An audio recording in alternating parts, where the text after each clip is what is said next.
Hello అందరికీ welcome back to our channel Harika Ashok. So అందరు బాగున్నారా? అయితే బాగున్నాను, మీరు కూడా బాగున్నారు అనుకుంటున్నాను. సో ఛానల్లో వెళ్ళే ముందర please subscribe to my channel. ఎవరైతే కొత్తగా చూస్తున్నారో ప్లీజ్ సబ్స్క్రైబ్ చేసుకొని సపోర్ట్ చేయండి. మీ ఫ్రెండ్స్ అండ్ ఫ్యామిలీ మెంబర్స్ కూడా షేర్ చేయండి.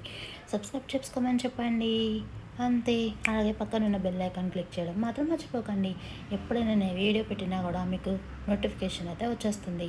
So please click on the bell icon and subscribe to my channel. Okay, so ఈరోజు వ్లాగ్ వచ్చేసి మష్రూమ్ కర్రీ ఎలా చేసుకోవాలి ఏంటనేసి వీడియోలో చూసేద్దాం. సో మష్రూమ్స్ అనేవి ఇప్పుడు ఎలాగో రైనీ సీజన్ కదా, సో రైన్స్ పడుతూ ఉంటాయి కాబట్టి మోస్ట్లీ ఇది సిటీస్లో అయితే మనకి దొరకకపోవచ్చు.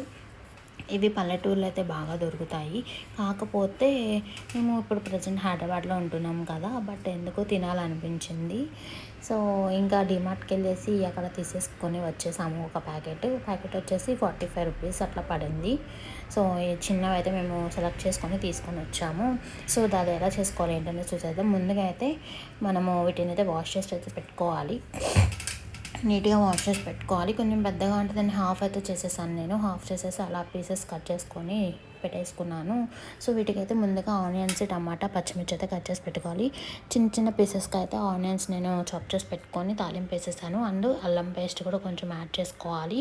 సో పచ్చివాసన పోయే వరకు వేయించుకుంటూ ఉండాలి. సో వన్స్ అది పచ్చివాసన పోయిన తర్వాత, ఫ్రై అయిన తర్వాత ఈ వాష్ చేసి పెట్టుకున్న మష్రూమ్స్ అయితే వేసుకొని ఒకసారి కలిపెట్టుకొని చిటికెడు పసుపు, చిటికెడు కారం, సరిపడా కారం వేసుకోండి. అలాగే సరిపడా ఉప్పు కూడా వేసుకొని మొత్తం అయితే మిక్స్ చేసుకోవాలి. సో ఈ మొత్తం మిక్స్ చేసుకునేంత వరకు కొంచెం వాటర్ పోయకుండా మిక్స్ చేసుకొని ఉంచుకుంటే బాగుంటుంది. ఎందుకంటే ఉప్పు కారం అంతా కూడా ముక్కకి కూడా పట్టేస్తుంది. సో కొంచెం ఒక 5 to 10 మినిట్స్ తర్వాత వాటర్ అనేవి పోసుకుంటే కూరకి ఉప్పు కారం పట్టి టేస్ట్ అనేది చాలా బాగుంటుంది. సో ఈ నా స్టైల్ అయితే నేను ఎలా చేస్తున్నాను, మీ స్టైల్ ఎలా చేస్తారో కామెంట్ బాక్స్లో కామెంట్ చేయండి.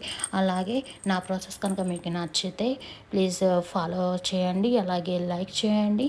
ఎలా ఉందో కామెంట్ బాక్స్లో కామెంట్ చేయండి. ఓకే, సో ఆల్మోస్ట్ కరివేపాకు ఇవన్నీ ఆల్మోస్ట్ కొంతమంది ముందే వేసుకుంటాను. అయితే ఇప్పుడు వేస్తాను, ప్రాబ్లం ఏం లేదు. ఎలా అయినా చేసుకోవచ్చు, ఎన్ని రకాలుగైనా చేసుకోవచ్చు. కూర టేస్ట్ అనేది ఒకలాగే ఉంటుంది. లాస్ట్కి అవి ముందర వేస్తారు, ఇవి వెనక వేస్తారు. అట్లా ఏమి ఉండదు.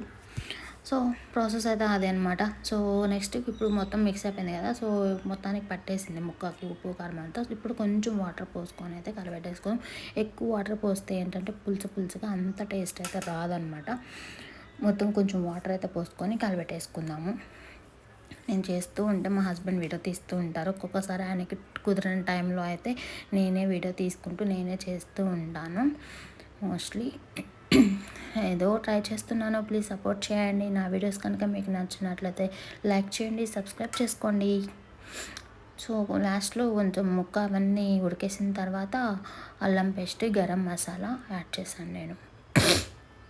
ఇవన్నీ కూడా ముందే వేసుకుంటారు చాలామంది. సో నేనేంటంటే లాస్ట్లో వేసుకొని ఒక 10-15 మినిట్స్ వరకు అయితే ఉంచేస్తాను. అట్లాగే లాస్ట్లో కొబ్బరి పొడి మీద వేసుకోవడం వల్ల అంటే కూర అనేది చిక్కదనం వస్తుంది. కొంచెం చిక్కగా గ్రేవీగా ఉంటుంది, మనకి బాగుంటుంది. అట్లా ఉంటే చపాతీలోకి, రైస్లోకి సో బాగుంటుంది. మష్రూమ్ కూడా డైట్లో తీసుకోవచ్చు, చాలా హెల్త్కి చాలా మంచిది. కాకపోతే మనకి బయట పల్లెటూరులో అమ్ముతూ ఉంటారు, లేదంటే పుట్టాల దగ్గర దొరుకుతూ ఉంటాయి పల్లెటూరులో. సో అక్కడ అయితే చాలా టేస్ట్ ఉంటాయి తింటే. సో ఇవైతే అంత టేస్ట్ అయితే అనిపించలేదు నాకు, బట్ కూర అయితే చాలా బాగా వచ్చింది. అంతే, కూర అయితే రెడీ అయిపోయింది. ఫైనల్గా కొత్తిమీర గార్నిష్ చేసేసుకోవడమే, అంతే. సో నా వీడియో కనుక మీకు నచ్చినట్లయితే please subscribe to my channel. Thank you for watching. Bye.